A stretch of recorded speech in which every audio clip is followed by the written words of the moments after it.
there, my name's Christina. I'm a Boeing 767 airline pilot. I also compete in CrossFit, and I like to post a lot of vlogs and just like lifestyle stuff. And if you came from Instagram, what's up? So today I'm gonna go over 2 times in my life where I almost quit flying completely. And I thought it would be a fun thing to share because I think a lot of people pretend that their path to becoming an airline pilot was easy and they didn't have any problems.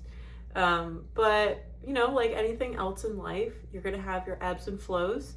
And I feel like it's important to share that with people who are maybe just starting out. So the first story that I want to share was actually my first day ever taking a flight lesson. Okay, actually it wasn't my first day ever.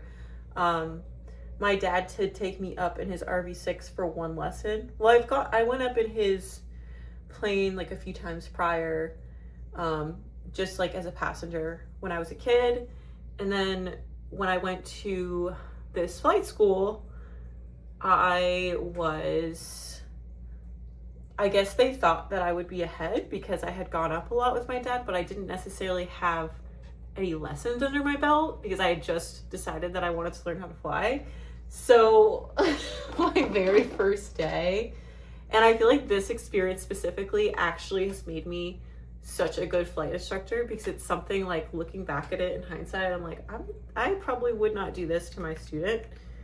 But basically what happened is I went up and my instructor, he basically he put the airplane.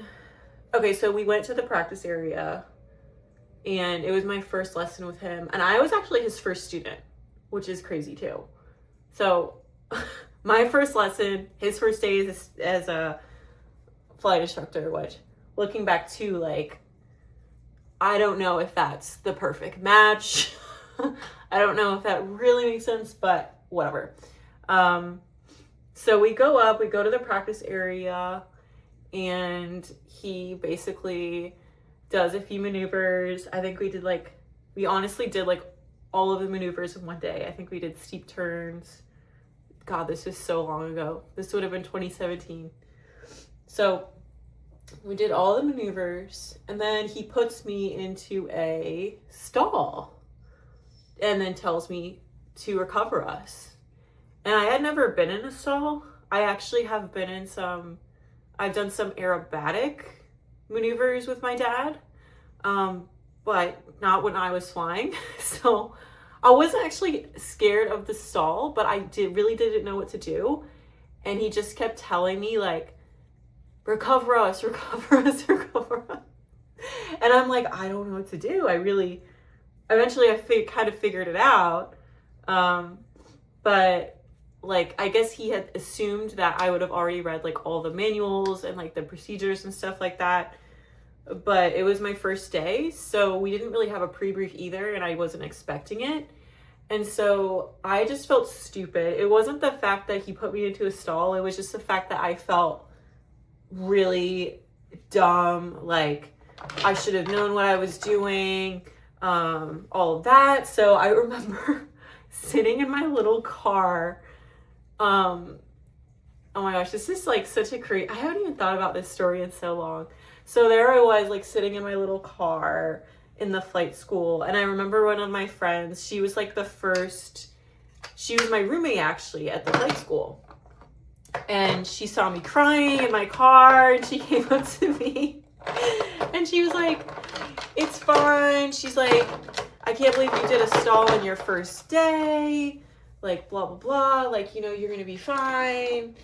And so I guess without her, I don't think if I would have jumped right back into flight lessons, it might have taken me longer. But I don't remember saying I was fully gonna quit, but I did consider it. I just felt bad. I felt I don't know if I can do this. I don't know if I'm cut out for it.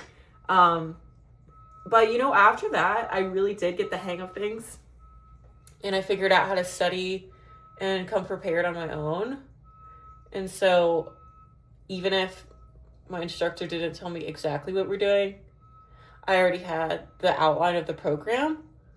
So I learned how to study that, and I got really into the books, and I didn't have the same issues after that. I never left a lesson crying again. That was like just the first time. And so the second time that I kind of considered quitting flying completely, it was just after I lost my first, so I had my first corporate gig when it was 2021. I had been working as a flight instructor, and then I got my first corporate gig. And I literally only had 1,200 hours. So for me to get a job at that point was pretty amazing. But it was a new company, and they ended up selling the jet, and I lost my job. And at the same time, I was going through a divorce, and I just felt like frustrated because I was at this point where I was expecting to upgrade with the company I was at. I was expecting to like move forward. I mean, I think when you're younger too, especially like your early mid-20s, you kind of think like, especially career-wise, and I think a lot of careers are like this, like if you compare it to being a doctor or a lawyer, like everything's very linear. But in the aviation world, like a lot of it is timing and luck, and there's ebbs and flows to the business. Like it very much is reliant on the economic condition of the time. So 2022, I had lost my job. I also got divorced. And so I was at this point where I was like, oh my gosh, like this kind of instability, like of not knowing what's going to happen and feeling like just frustrated about having to start another job. I'm not the type of person, I don't really like switching jobs. But you know, I've had to a few times for like, whether it's like family purposes, location purposes, like I've always centered my work around my life, not my life around my work, if that makes sense. So, you know, I had to switch jobs a couple times at this point already. And I was just like, oh my God, nobody during COVID. So it was like 2020. I guess it was 2022 actually. Yeah, 2022. So like there was still a little bit of COVID aftermath. There was just like one big hiring spree, and then it seemed like I had a hard time finding a job. Like it just didn't seem like a lot of corporate places were hiring. And I remember being like at my mom's house, like I escaped from that past relationship. I was at my mom's house and I was talking to my stepdad, and I was like, I think I'm going to become a surgeon. I was like, I think I'm going to quit flying and go to medical school. And like, obviously that didn't happen. Here I am today. I stuck it out. But it was just like, that was for a different reason. It wasn't like I didn't know if I was cut out for flying. It was more so like the reality of how it works and how fragile like the industry is, as far as job availability and competitiveness. So, I mean, I just stuck it out. And I think like also if you're starting out flying, it's important to just like plan, like hope for the best, but like plan for the worst, and always have kind of a backup plan. Because, you know, like even now, like I had a big gap of time because I had a medical issue. So it's like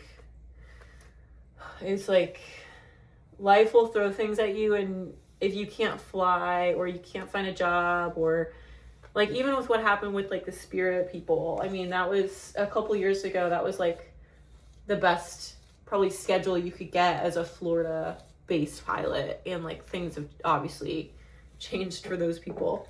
So I think it's like worth it to always have kind of a backup plan. And also, you know, I majored in something completely different than aviation. I majored in the arts, and I find myself going back to that too. I mean, when I feel like I need something else, like I feel like it's important to, you know, just like be patient with this career and have other things that bring you joy when, you know, whenever there's like a COVID, something happens in your personal life, like just always having something else and just knowing that like that's the way and it's not just you, like it happens to everybody. So yeah. I hope you guys liked this video. It's a little different than the stuff I normally make, but I feel like I have a lot of talking to do that I can't really get out on Instagram because it's all short content.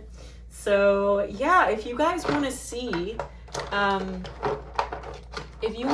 any other like aviation story times or just like any lifestyle stuff based on what I've already posted, I really like storytelling. I really enjoy like making content just for the sake of making content. So let me know what you guys thought. Make sure you leave a comment if you have something to add or a request for another video. And make sure you subscribe so you can see the next vlog that I post. I actually made another one today and I'm on the fence if I'm gonna post. Anyways, thank you guys for watching and I hope to see you in the next video.